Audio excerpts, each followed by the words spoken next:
Hello, and welcome back to Quantum Storytime. I'm Jewel, though today maybe you should call me Glinda. I've got a fascinating story to share with you about the body holographic. This may seem a bit whimsical, but I'd like you to try something. Create a small ritual around watching Quantum Storytime. Set an intention, so to speak. Have a pair of red shoes? Slip them on. Got a stuffed dog resembling Toto? Set it out where you can see it. Or if you love to dance, try the little jig like the one Dorothy and her companions do as they traverse the yellow brick road. Or simply take a quiet moment before starting this episode to breathe and cultivate a state of calm awareness. After all, you'll see that intention matters. Speaking of intention, don't forget to like, share, subscribe, and comment. If you're new here, please subscribe and comment so I can thank you personally for joining the journey. And if you're really into what we're exploring, consider becoming a Patreon member at patreon.com/IARTHAUS. Even at $2 a month, membership is like tipping your storyteller. Thanks in advance. For those just tuning in, please start at the beginning of this book. Each chapter builds on the last, and things will make more sense if you begin at the beginning. Let's jump in, shall we? In the holographic universe, we explore the idea that reality is a projection of consciousness emerging from a deeper, interconnected field, often called the implicate order. The holographic model offers a way to understand this, proposing that everything in the material universe may be a projection from this underlying field. It's almost as if beneath the quantum layer, everything is profoundly interconnected. In this chapter, we'll look at how nature fragments itself and how understanding that fragmentation can paradoxically lead us to understanding wholeness. We'll also touch briefly on how altered states of awareness, as described by Dr. David Bohm, can offer glimpses into this holographic nature of reality. Consider the Land of Oz. It could be seen as holographic projection of Dorothy's inner world, accessed through an altered state brought on, in her case, by maybe a near-death experience. It's said these states may access levels of reality or consciousness beyond ordinary perception. Lastly, we'll explore how setting intentions and visualizing can impact health and well-being within this model of quantum physics. By viewing Oz as a holographic reality shaped by Dorothy's consciousness, we can see how the events she experiences parallel the ways our beliefs and intentions shape our reality. Remember, the language we're using is a way of organizing concepts, not an exact explanation of what's happening. These theories are metaphors, as the actual phenomenon is too abstract to describe directly. Only mathematics or experimental science can verify its accuracy. Let's go a bit deeper now. Using the hologram as a model, scientists propose that reality exists at the interface between consciousness, wave, or matter, particle. To put it simply, the interference pattern, a field of resonant waves, creates a frequency that organizes into a hologram. What we see as reality isn't actual reality. What we see is only the hologram that lets us interact with information provided by the interference pattern or wave frequency. But what is happening in the interface exactly? The interface demonstrates the interplay between consciousness, which is the wave aspect, the realm of possibilities, where consciousness exists as a wave function. In this state, consciousness is fluid, interconnected, and can influence the fabric of reality through intention, thought, and observation. Okay, so particle is matter. This represents the concrete, manifested form of reality, the tangible, observable phenomenon that interplays with our daily lives. When consciousness collapses into a particular state or outcome, It takes on a particle-like quality. The interface is where these two realms meet and interact. It is the space where consciousness influences physical reality and where the manifestation of thoughts and intentions becomes visible as material form. The question is it the particle or the wave? This question emphasizes the complexity of reality. It invites our exploration of whether our understanding of the universe should lean more towards consciousness, the wave, or material, particle. In essence, it suggests that reality cannot be fully understood by isolating it into either one of those. Rather, it is a dynamic interplay between both. This demonstrates a duality of existence, right? Suggesting that reality itself is not strictly one or the other, but rather an ongoing interaction between consciousness and matter, shaped by our perceptions and experiences. This aligns well with theories in quantum physics and philosophical explorations of consciousness, highlighting the fluid and interconnected nature of existence. That's the crux of today's holographic story, the punchline. But what came first, the chicken or the egg? Wave, consciousness, or particle, matter? That is the big unanswered question in the scientific community, and what is hoped to be described via quantum physics eventually. So how do we describe this exchange where we, our very consciousness, resides at that resonant frequency between mental and material states? A holographic system uses two laser beams, which create an interference wave on a holographic plate when they merge. The plate itself isn't what's significant. It's the behavior of those waves as they pass through the plate. That's what's important. The plate just records the action of the wave so we can see what's happening. These vibrations and resonances from the waves generate the holographic image. Put another way, the wave functions we observe in interference patterns reveal how electrons behave, showing us a mechanism for consciousness in the holographic system. We could think of it as interference equals wave equals consciousness equals behavior equals electron, for example, in the implicate order. And the hologram equals pattern equals matter equals particle equals electron in the explicate order. This is how the holographic system converts waves into meaningful information. The key really is to recognize that our reality hinges on the moment an electron shifts from wave to particle. So I've heard this, but Talbot provided a great explanation of how this concept is illustrated in our daily lives, as we ourselves each have our own resonant energy field that surrounds us. Have you ever heard of a toroidal field? A toroidal field, often referred to as a toroidal vortex, or simply a torus, is a geometric shape resembling a donut. It has significant implications in various fields, including physics, biology, and holistic health, particularly when examining how energy flows in the universe and within ourselves. Here's a deeper exploration of what a toroidal field is and its relevance to our health and well-being. It's characterized by a central hole in a continuous loop, allowing energy to flow in a circular pattern. The shape is often visualized in the context of magnetic fields, electromagnetic fields, and even the energy patterns in living organisms. The toroidal shape itself allows for a self-sustaining flow of energy, creating a balance between the inward and outward movement of energy. In a toroidal field, energy continuously flows from the center to the outside and back to the center again. This dynamic creates a rhythm of expansion and contraction, which can be observed in many natural systems, from galaxies to atomic structures.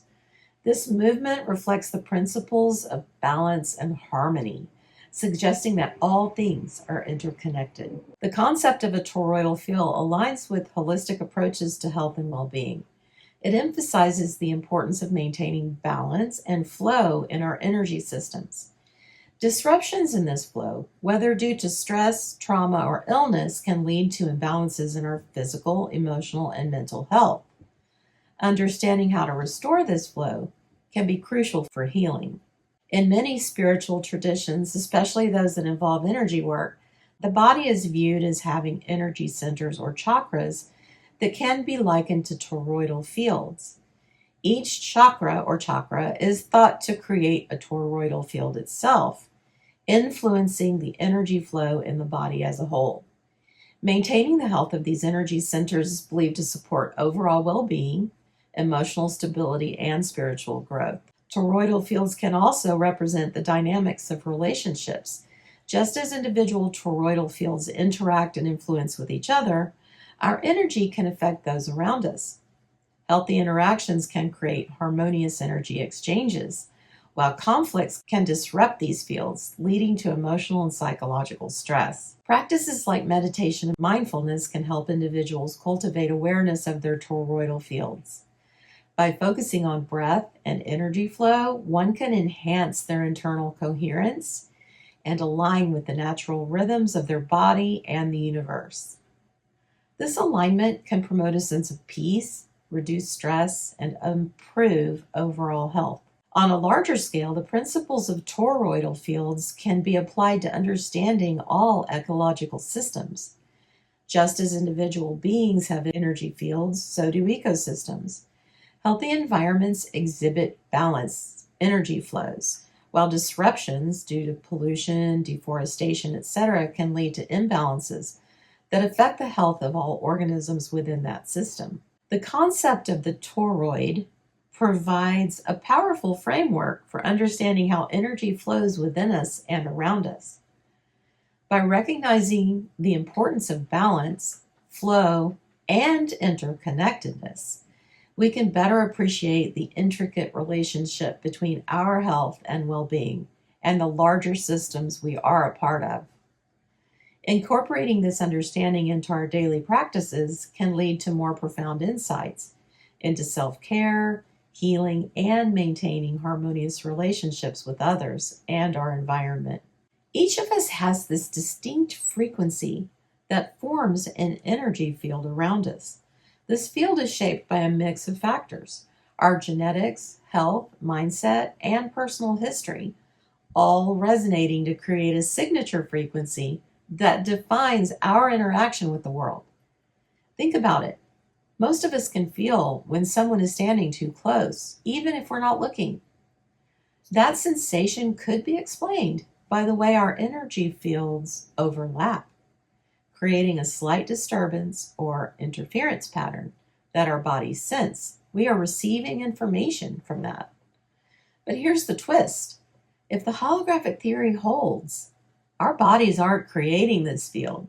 It's the field creating us. Like the hologram, where the wave pattern creates the image, the energy field might be the source of our own physical reality. And think about it. If each of us resonates at a unique frequency, then we each produce our own reality. AKA, no two people see the world exactly the same.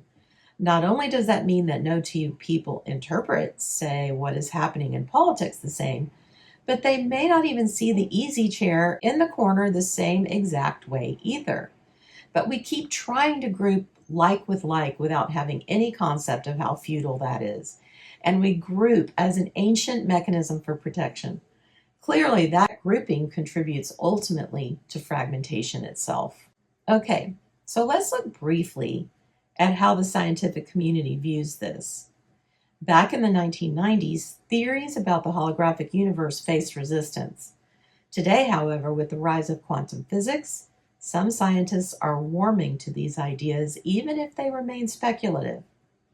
The challenge is that these theories can't yet be proven through traditional equations or experiments, but the door is still open. Just remember, science often starts as imagination before proving itself. Think of Einstein, who wasn't thrilled with where quantum physics led, but now it's shaping our understanding of reality. What about inanimate objects? They contain electrons just like us, even if they're not alive in the usual sense. Trees, rocks, tables, they all exist in this holographic reality, shaped by a consensus of perception. This collective agreement keeps the image of these objects constant, creating a material vortex that holds them in a place within our own shared experience. But do we really see the table or chair exactly the same if we all have a unique reality created by the energy toroid field we each have? Consciousness may just mean a general, non-specific agreement about reality. This consensus can also be seen in our habits, patterns of behavior that can become so deeply embedded they feel unchangeable. Just as collective agreement shapes our perception of a rock or chair, habitual thoughts and behaviors shape our perception of ourselves. These habits can be a type of individual vortex, keeping us stuck in certain patterns and blocking our own flow of growth. And just as a hologram unfolds and refolds in patterns, our habits repeat themselves unless we intervene. David Bohm described consciousness as a flowing river with eddies and whirlpools along its banks. These whirlpools are like recurring thoughts or behaviors. They're part of that river, but they disrupt its flow by circling in a fixed pattern.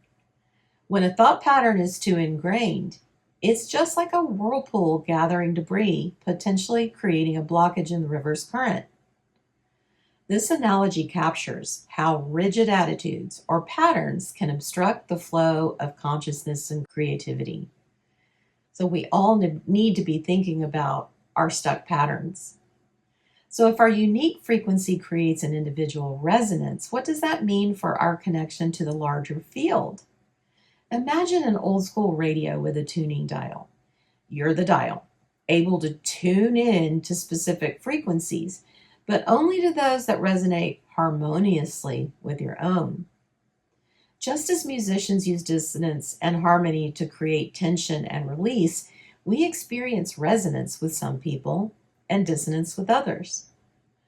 Bohm suggested that we can only perceive information from the subquantum field when it aligns with our personal frequency. The theory suggests that the higher your frequency, the purer your resonance, and the more access you might have to the field. By raising your frequency, even gradually, you might unlock higher levels of insight and intuition. Many say that historical figures like Nikola Tesla accessed these higher frequencies, resulting in revolutionary ideas and inventions. Whether he was enlightened in the spiritual sense is unknown, but his creativity seems to have come from a place beyond ordinary perception. It was off the rails, let's face it. Where does creativity come from? Where do ideas, dreams, or moments of inspiration emerge? Perhaps just like our reality, they come from a resonance between our consciousness and the subquantum field. We might not fully understand it yet, but these ideas remind us that creativity is more than a personal spark. It's a glimpse into the flow of a much larger interconnected field. In the holographic universe, altered states are pathways that open consciousness to the implicate order, a deeper underlying reality where everything is interconnected.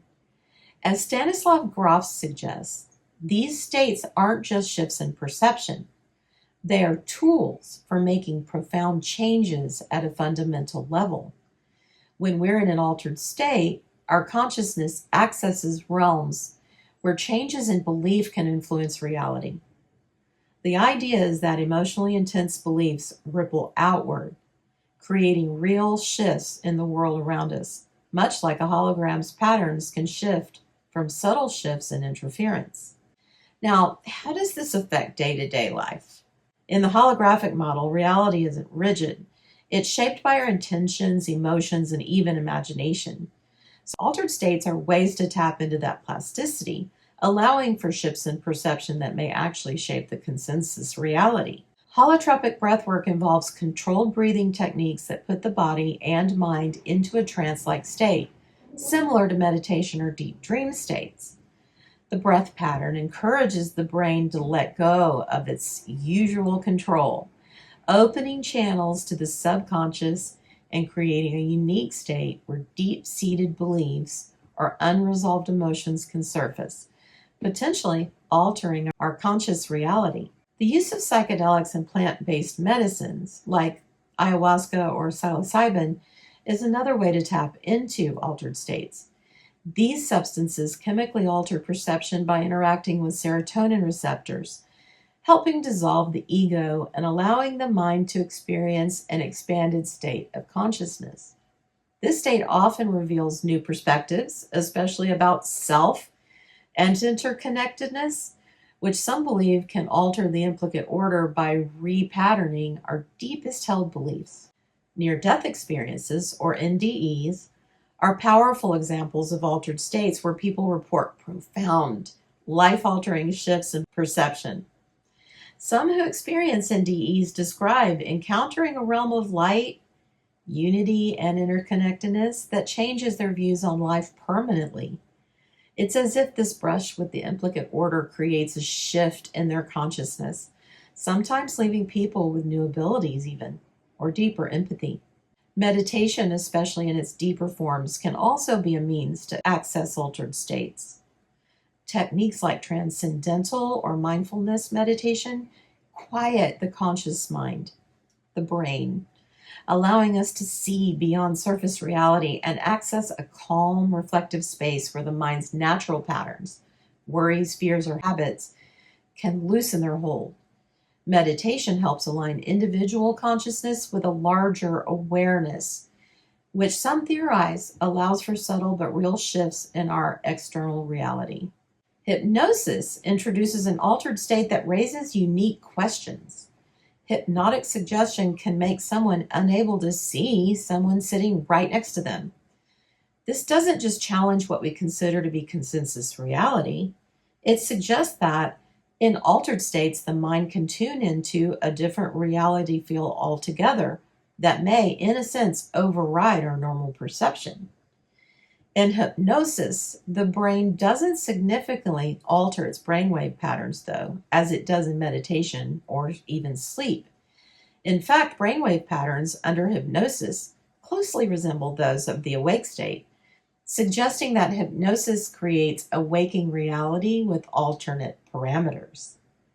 Could this altered perception be due to the hypnotist's energy field influencing the subject? Or perhaps it's the subject's subconscious adjusting reality based on the hypnotist's influence. In either case, hypnosis provides a glimpse into the power of consciousness to bypass the limitations of ordinary sensory-based perception. In summary, altered states give us insight into consciousness's deeper potential. Each altered state mechanism opens doors to realms where normal constraints on perception or even reality itself can shift. If reality is a projection shaped by consciousness, then tapping into these states may let us fine-tune that projection, aligning it more closely with our intentions, emotions, and inner beliefs. And as we explore these realms, it raises an essential question. Are we just participants in reality, or are we also creators of it? All right, hold on to your ruby slippers, my friends, because we are about to dive into one of the most mind-bending concepts in this discussion, remote viewing. But before we get there, let's talk a little bit about PK, or psychokinesis. Okay, bracket, everybody. Psychokinesis and Bohm's perspective. Psychokinesis is the ability of consciousness to affect matter or events at a distance without any physical interaction. Psychokinesis challenges our everyday understanding of cause and effect and aligns well with the ideas presented in the holographic model. David Bohm, the physicist who gave us concepts like the implicate order, believed that if all things are connected at a fundamental level, then consciousness might be able to directly influence material reality. Bohm saw PK as an extension of the idea that consciousness is interwoven with the material world at the quantum level. This means that, theoretically, consciousness might not just passively observe the world. It could actually shape it.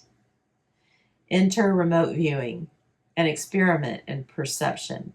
Now, this brings us to remote viewing, the ability to perceive objects, places, or events that are far away without being physically present.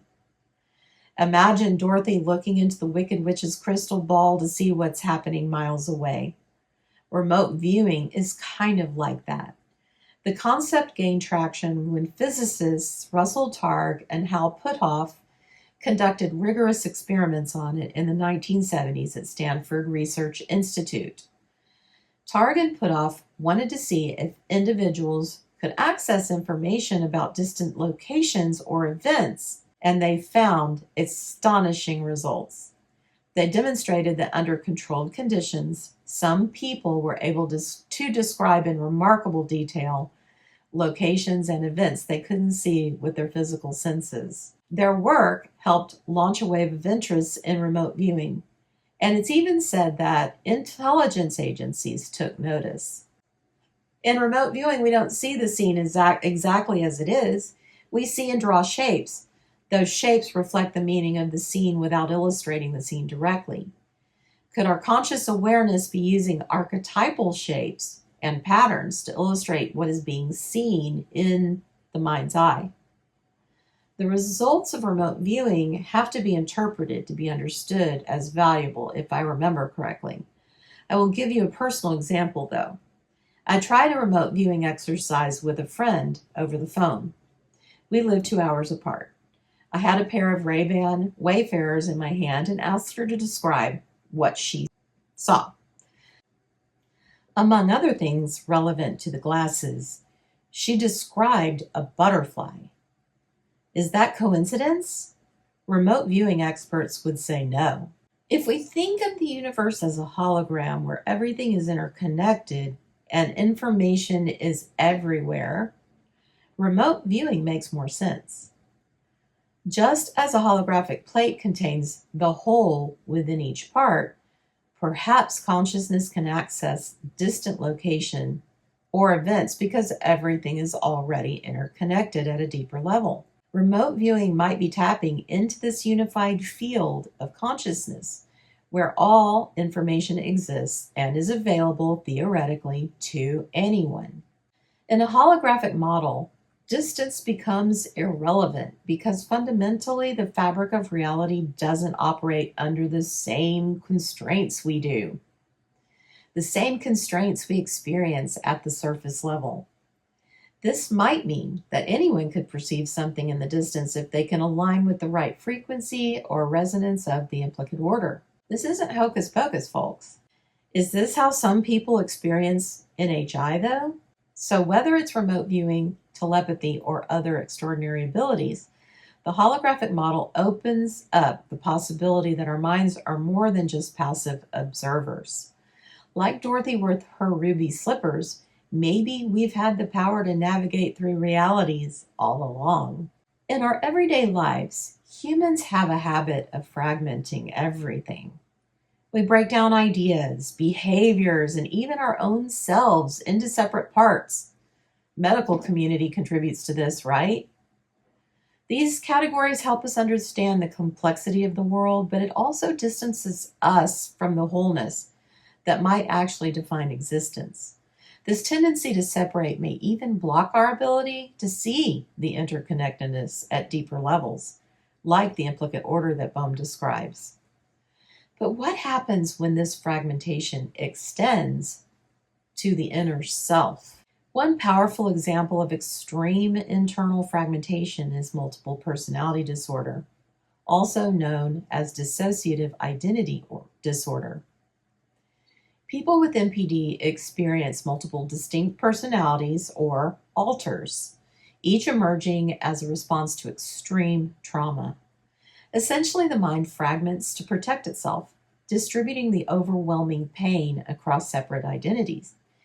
In doing so, it's almost like the psyche becomes a collection of superhuman selves, each with unique strengths and abilities and even physiological characteristics that can sometimes defy what we think we know about the body. Each personality in MPD has its own distinct brainwave patterns, speech styles, and sometimes even distinct physical symptoms. For example, one personality might have an allergy while another doesn't. One might have acne or a birthmark while the other does not. This phenomenon highlights the mind's profound impact on the body and suggests that even physiological traits might be expressions of different frequencies unique to each personality. Yet, despite this remarkable adaptability, MPD is ultimately unsustainable. The fragmentation that allows for these abilities also creates chaos, as each identity develops within a world that expects wholeness. People with MPD often feel out of sync with reality and frequently encounter confusion, disease, and other difficulties as their separate selves conflict with one another.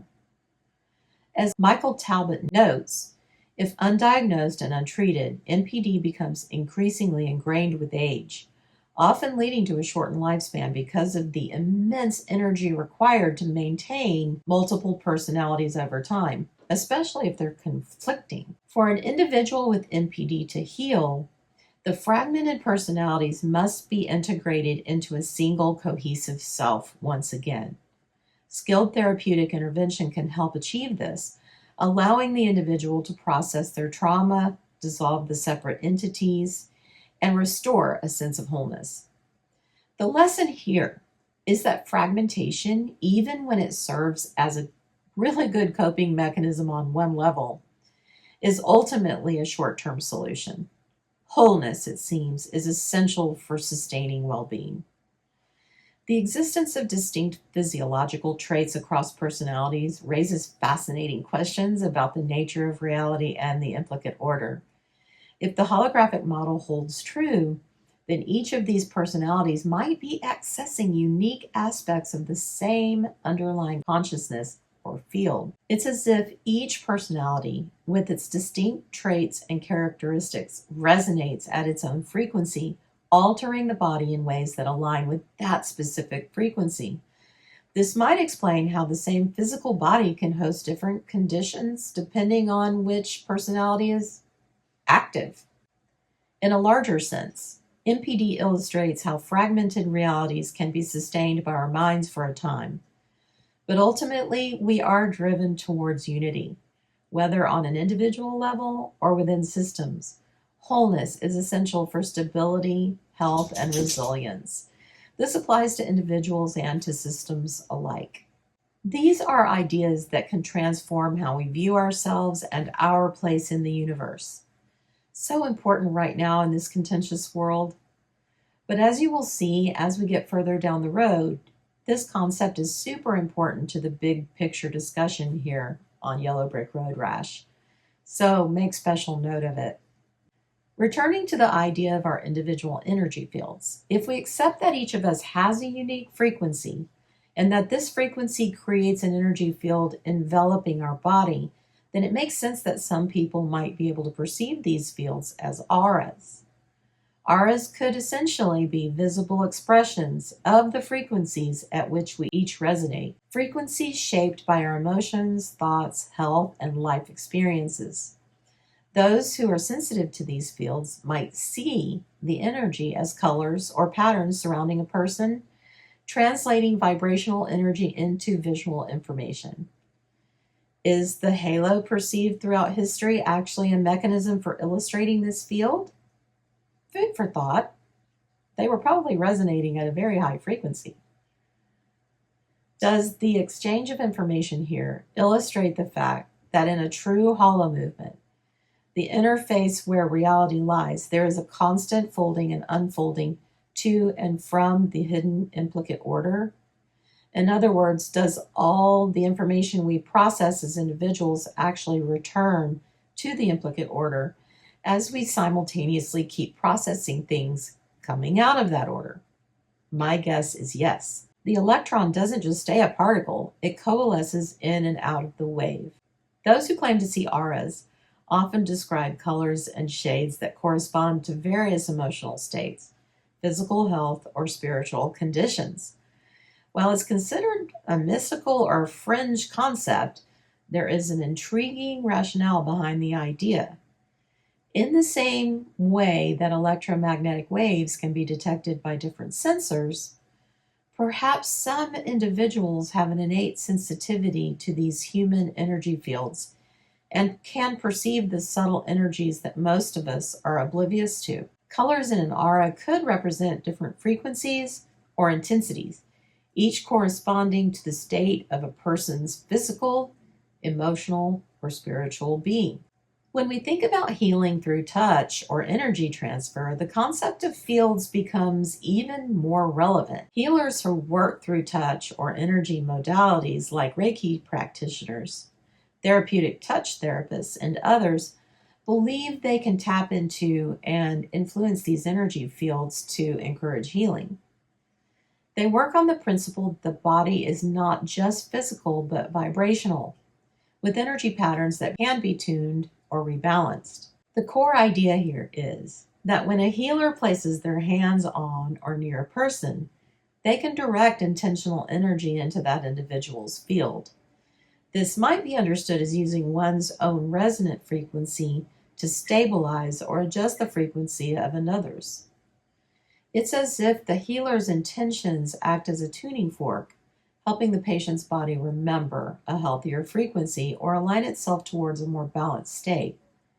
In this way, touch or proximity can facilitate healing, not by physical contact alone, but by influencing the vibrational field that extends beyond the physical body. Bracket here. This makes me think about faith healers, which I have always considered to be malarkey. But here we are discussing how, through scientific discovery, we may be able to explain its validity.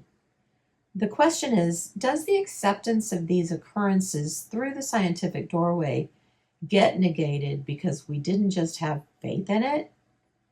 I don't think so. I think if we are creating our reality, processing what we learn, and returning that information back to the implicate order, or let's just call it source here, then it's a reconciliatory process and provides us a resolve that brings us to a higher level of understanding. And I think that's the goal here. Raising understanding, raising awareness. Source or God wants the harmony in whatever way it can be achieved. These are my own personal thoughts, by the way. But this also makes me think about the MPD discussion. If a person with multiple personalities can access the implicate order to change personalities, then can a faith healer amidst a crowd of strong believers actually be facilitating a sick person shift to another altar that isn't sick? Okay, I will stop letting my brain run amok for now. This is all just me proposing thought experience around the information we're being exposed to. But hopefully, in doing so, I'm helping you think about your own reality tunnel. That's a phrase coined by Robert Anton Wilson. I grew up in a church environment where questioning the established paradigms were actually encouraged. And these thought experiments feel very full circle in ways that feel almost as unsettling as enlightening. Intention is a powerful component in this process and might be thought of as directing one's mental and emotional energy towards a specific outcome. When a healer sets an intention to help a person heal, they are focusing their energy toward creating a shift in the person's field. This focused intention may help alter the receiver's energy field, amplifying the potential for healing on all levels: mental, emotional, and physical.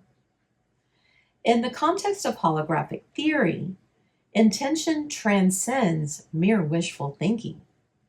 It embodies an active, dynamic force that engages with the quantum field, subtly shaping the fabric of reality.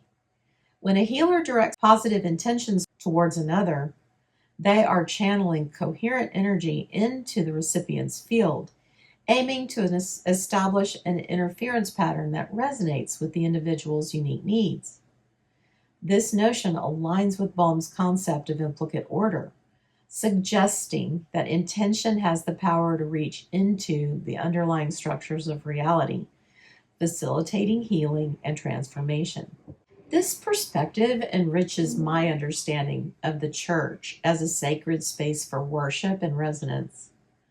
Ideally, a church would be a sanctuary that nurtures this harmonious resonance, thoughtfully designed and adorned to foster a connection with the divine. I've experienced this sense of resonance in certain church buildings, while others seem to lack that quality.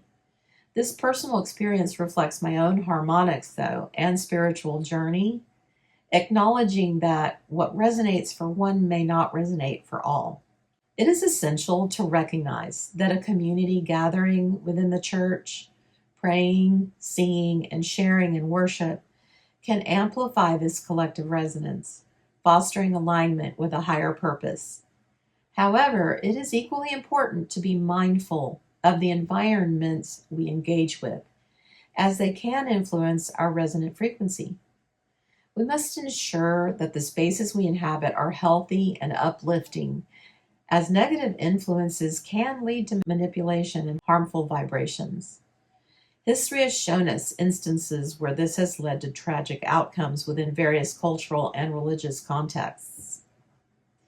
This underscores the necessity for a clear distinction between church and state, state with a capital S. The mission of the church is to cultivate that spiritual resonance, not to engage in political discussion. By maintaining this separation, we honor the sanctity of that worship and the genuine pursuit of connection with the divine, free from the entanglements of political agendas on either side. This separation allows for a vibrant spiritual life that nurtures the soul without being compromised by external influences. Additionally, this implies that we are all constantly interacting and influencing one another's fields, even without direct contact. Imagine being in a room with others who are all resonating at different frequencies. The collective field would be a blend of all these individual frequencies, affecting everyone within it. In fact, this could explain why we feel uplifted or drained in the presence of certain people. They are subtly influencing our own field. Our fields are not isolated, but are part of a greater holographic system where every individual's intention and energy resonate out into the larger field.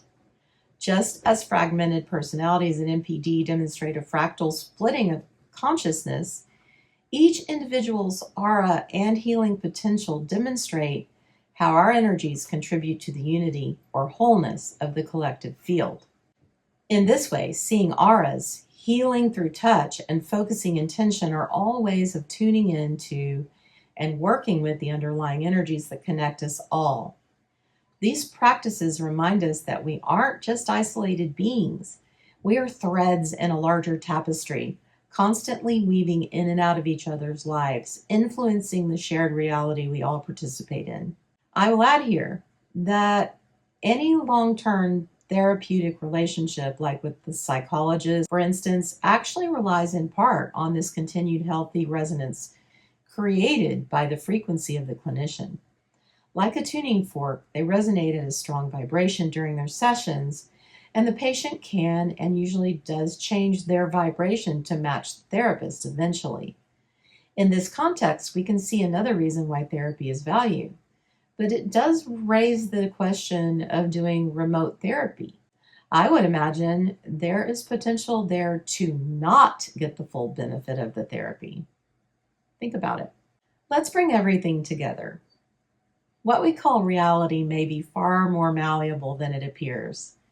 If reality is a construct, a kind of hologram, then the laws we believe to be stable may not be as fixed as we think.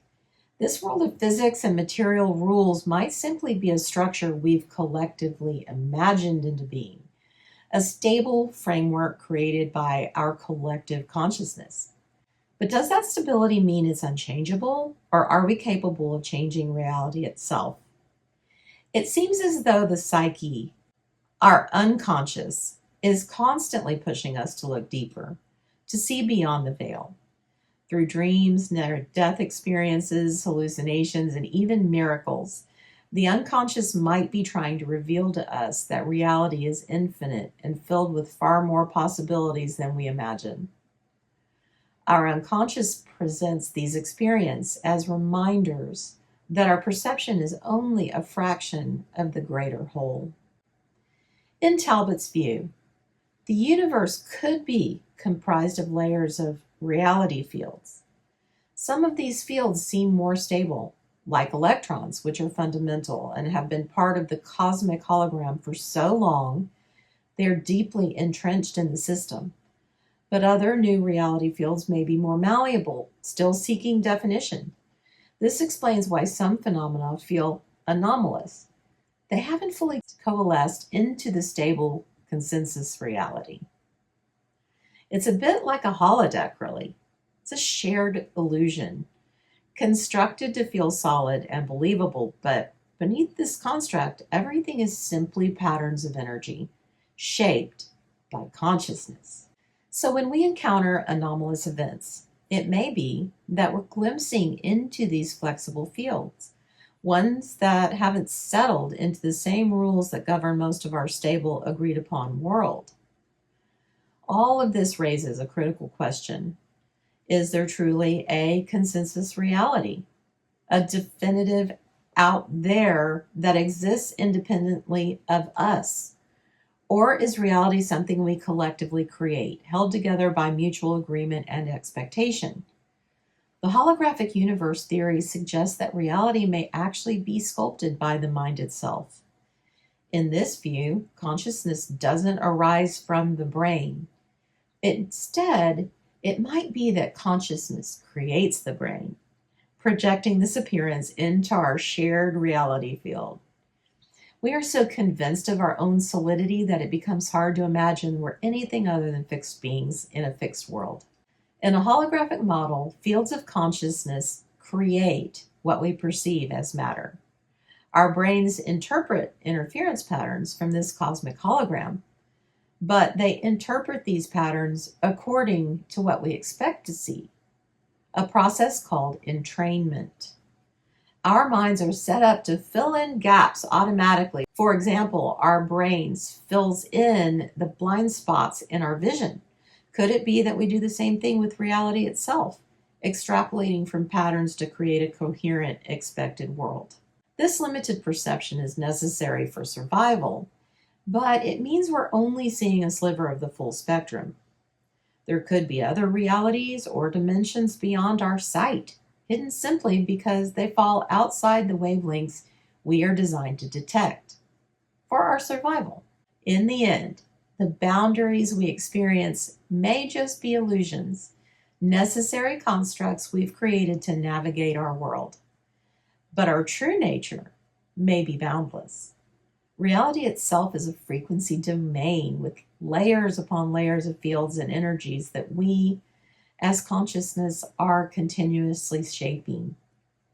It's only our perception that traps us in a fixed experience, a kind of feedback loop that convinces us of the solidity and unchangeability of this world. But when we begin to see beyond, to consider the idea that we are the creators, Dorothy was the creator, the possibilities open up. The world around us, perhaps, is nothing more than a shared dream, one that can be shaped and expanded and transformed once we awaken to our true potential as co-creators within the hologram. In concluding this exploration of reality, consciousness, and the nature of existence, we can draw a profound connection to Dorothy's journey in The Wizard of Oz. Just as we have examined the interplay between wave, consciousness, and particle matter, Dorothy's experiences in Oz can be interpreted as a manifestation of her altered state of consciousness, particularly through her near-death experience and her eventual awakening. Dorothy's journey begins when a tornado cast her into a presumed NDE, thereby lifting her from her mundane reality into a vibrant, fantastic world. In this transition to an altered state where her perception shifts and allows her to access deeper layers of her psyche and creativity, she encounters various characters and experiences that reflect her inner conflicts, desires, and the archetypal elements of her journey. The tornado can be seen as a catalyst for her NDE, much like the altered states we discussed that allow for changes in the implicate order of our reality. In this space, her consciousness explores the multifaceted nature of her identity and the essence of her fears and aspirations. Just as reality is shaped by consciousness, Dorothy effectively creates her own version of Oz, a projection of her imagination and emotional landscape, navigating challenges that symbolize her growth. As we reflect on the concept of the holographic universe, Dorothy's experiences in Oz become a rich tapestry, woven from her thoughts, emotions, and the collective beliefs of those she's encountered. Each character, the Scarecrow, the Tin Man, the Cowardly Lion, represent aspects of herself that she must integrate to return home, highlighting the importance of wholeness in overcoming fragmentation. This echoes the notion that reality is a construct influenced by the mind, where every experience in Oz is a manifestation of her consciousness. So, finally, tying it all together. Ultimately, Dorothy's journey illustrates how our individual realities can be shaped through our consciousness, intentions, and the experiences we encounter. Just as she learns to harness the power within herself to create her reality and find her way home, we too can recognize that we are actively participating in the creation of our own experiences. This chapter is not just an exploration of altered states, consciousness, and reality, but also illustrates a deep connection with the archetypal narrative of The Wizard of Oz. Dorothy's quest mirrors our own journeys of self-discovery and transformation, emphasizing that the laws of reality are not fixed, but rather fluid and subject to our perceptions and beliefs. In recognizing that reality is a holographic interface between our thoughts and the physical world, we empower ourselves to navigate our own Oz, creating the lives we wish to lead, just as Dorothy ultimately does. And that's a beautiful thing. So you can see here how this chapter really happens to emphasize what I'm trying to do here on Yellow Brick Road Rash. I am trying to expose you to things that stretch you into areas that may be uncomfortable for you as an opportunity to learn, but as also an opportunity to undo some fixed patterns, thought patterns that might be strangling your river of consciousness and collecting unneeded debris. But in doing so, some of the things I'm talking about are uncomfortable. And that's the road rash part of it. It doesn't mean it's bad. It doesn't mean it's demonic. It doesn't mean anything of that sort. It means if we look at some of these subjects from a different angle, namely science here, we might be able to create an understanding about it that helps us break free of our thought patterns. I'm also going to take a moment to apologize for the moments where my voice started fading out. I'm still healing from my surgery, and although I'm doing pretty good, I have my moments. Again, I want to say thank you for being here. Please hit the subscribe button. I need your influence for the algorithm to recognize me so that it will introduce my content to new people. All right, I'm out. Bye. You guys, thank you so much for listening to the whole chapter. I actually have some secret footage to follow, so keep listening. I just wanted to take a minute and talk about a couple of things that I didn't expound on in the episode or in the chapter. One of those things is if we all have our own reality and consciousness and energy fields, and we're all super unique, then we all need to lighten up on ourselves in terms of how we think we are perceived by other people. I mean, no two people see me the same way, and they definitely don't see me the way I see myself. And the same is true for you. So lighten up on yourself and be who it is you see yourself as, or who you want to see yourself as. If you're unhappy with something in regards to your hair or your makeup, maybe you're like me and you're in your 60s and you're thinking, I really like this trend towards not wearing makeup. I was watching this clip from an episode of Drew Barrymore where she and Valerie Bertinelli and gosh, I forgot who the third person was, this gorgeous woman, were actually on stage without their makeup, and that they had been promoting that kind of face forward, natural face forward thing and a lot of things, including red carpet. Pamela Anderson, how did I forget that? Takes a lot of bravery for people in the spotlight to do that, but I think that there's a level of acceptance around their attitudes in general because they are who they are. And if you are just a plain old person like me walking down the street without your makeup on, people are going to be like, oh, put your makeup back on. But maybe the point here is that you shouldn't care. If you want to be without makeup, then be without makeup. If that makes you feel whole and puts pep in your step because you didn't spend an hour in the makeup mirror that morning, then do it. But it's not just about makeup, it's about your weight, the kind of clothes you wear. Who you see yourself as is reflected in what you wear. And I know that I wear clothes that make other people feel uncomfortable.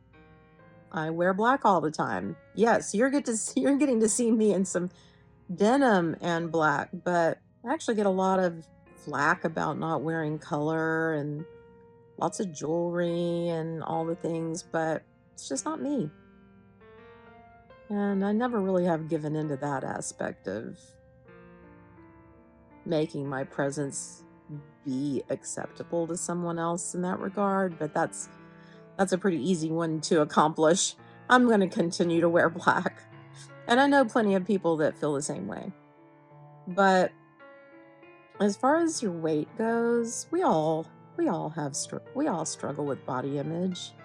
But where does that come from? That acceptance or non-acceptance? Where does that come from? That comes from how you are perceived by others or how you feel you're perceived by others.